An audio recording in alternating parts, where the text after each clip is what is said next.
Hi, ಎಲ್ರಿಗೂ ನಮಸ್ಕಾರ. Actually ಲಾಸ್ಟಿಗೆ ಕಂಪೇರ್ ಮಾಡಿಕೊಂಡ್ರೆ ಈ ಕಾಶನ್ ಡೆಪಾಸಿಟ್ನ ನಿಯರ್ಲಿ ಒಂದು 6 to 8 ಮಂತ್ಸ್ ಆದಮೇಲೆ, ಈ ಕೌನ್ಸಿಲಿಂಗ್ ಪ್ರಕ್ರಿಯೆ ಮುಗಿದು ಒಂದು 6 to 8 ಮಂತ್ಸ್ ಆದಮೇಲೆ ರಿಟರ್ನ್ ಆಗ್ತಾಯಿತ್ತು. ಬಟ್ ಈ ವರ್ಷ KA ಒಂದು ಒಳ್ಳೆ ಕೆಲಸ ಮಾಡಿದೆ.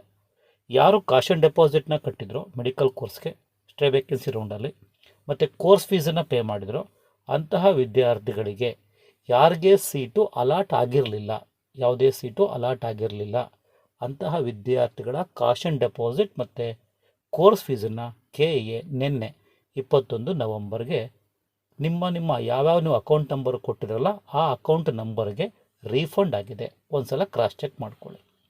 ಸಪೋಸ್ ಏನಾದರೂ ನಿಮಗೆ ಅಮೌಂಟ್ ರೀಫಂಡ್ ಆಗಿಲ್ಲ ಅಂದರೆ ಡೋಂಟ್ ವರಿ, ಇವತ್ತು ರೀಫಂಡ್ ಆಗುತ್ತೆ.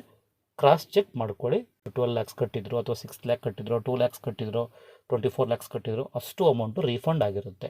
ಈ ರೀಫಂಡ್ ಮಾಡೋಕ್ಕೆ ಉದ್ದೇಶ ಏನು ಅಂತ KA ಹೇಳ್ತಾ ಇರೋದು ಏನು ಅಂದರೆ, MCCನಲ್ಲಿ ಸ್ಪೆಷಲ್ ರೌಂಡ್ಗೆ ಯಾರು ಭಾಗವಹಿಸಬೇಕೋ ಅವ್ರು ಅಗೈನ್ ಕಾಶನ್ ಡೆಪಾಸಿಟ್ನ ಮತ್ತು ಕೋರ್ಸ್ ಫೀಸ್ನ ಕಟ್ಟಬೇಕಾಗುತ್ತೆ. ಸೊ ಈಗ ಆಲ್ರೆಡಿ KAಗೆ ಕಟ್ಟಿರೋ ಈ ಕೋರ್ಸ್ ಫೀಸ್ 12 lakh ಸಮಥಿಂಗ್ ಆಗಲಿ ಅಥವಾ ನೀವು ಕಟ್ಟಿರೋ ಕೋರ್ಸ್ ಫೀಸ್ಗಳು ಮತ್ತೆ ಪೇರೆಂಟ್ಸ್ ಕೈಲಿ ಬೇರ್ ಮಾಡೋದಕ್ಕೆ ಕಷ್ಟ. ಯಾಕೆಂದರೆ ಇಲ್ಲೇ 12 lakhs ಕೊಟ್ಟ ಮೇಲೆ ಮತ್ತೆ ಅಲ್ಲಿ 12 lakhs ತರಬೇಕಲ್ಲ. ಅದಕ್ಕೋಸ್ಕರ ಆ ಡೆಪಾಸಿಟ್ನ ಈಗ KA ವಾಪಸ್ ಕೊಡ್ತಾ ಇದೆ. ಈಗ MCCನಲ್ಲಿ ಯಾರು ನೀವು ಮೆಡಿಕಲ್ ಕೋರ್ಸ್ಗೆ ಭಾಗವಹಿಸಬೇಕು ಅಂತ ಇದ್ರಲ್ಲ ಅವರು ಆ ಫೀಸನ್ನು ಅಲ್ಲಿ ನೀವು ಡೆಪಾಸಿಟ್ ಮಾಡ್ಬೋದು. ಮತ್ತು ಇನ್ನೂ ಒಂದು, ಈಗ KA ಸಹ ಮೆಡಿಕಲ್ ಮತ್ತು ಡೆಂಟಲ್ ಕೋರ್ಸ್ಗಳಿಗೆ ಉಳಿದ ಸೀಟ್ಗಳಿಗೆ ಸ್ಪೆಷಲ್ ರೌಂಡ್ನ ಕಂಡಕ್ಟ್ ಮಾಡ್ತಾ ಇದೆ.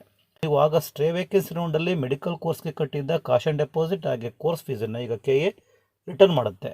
ನೀವು ಒಂದು ವೇಳೆ ಈಗ ಸ್ಪೆಷಲ್ ರೌಂಡ್ಗೆ ಭಾಗವಹಿಸಬೇಕು ಅಂದರೆ ನೀವು ಮತ್ತೆ ಕಾಶನ್ ಡೆಪಾಸಿಟ್ ಮತ್ತು ಕೋರ್ಸ್ ಫೀಸ್ನ ಕಟ್ಟಬೇಕಾಗುತ್ತೆ. ಸ್ಪೆಷಲ್ ರೌಂಡ್ ಮೆಡಿಕಲ್ ಕೋರ್ಸ್ಗೆ ಭಾಗವಹಿಸಬೇಕು ಅಂತ ಅಂದ್ಕೊಂಡಿದ್ದೀರೋ ಅವರು ನೀವು ಮತ್ತೊಮ್ಮೆ ಫೀಸನ್ನು ಕಟ್ಟಬೇಕಾಗುತ್ತೆ. ಕಾಶನ್ ಡೆಪಾಸಿಟ್ನ ಮತ್ತು ಕೋರ್ಸ್ ಫೀಸ್ನ ಕಟ್ಟಬೇಕಾಗುತ್ತೆ.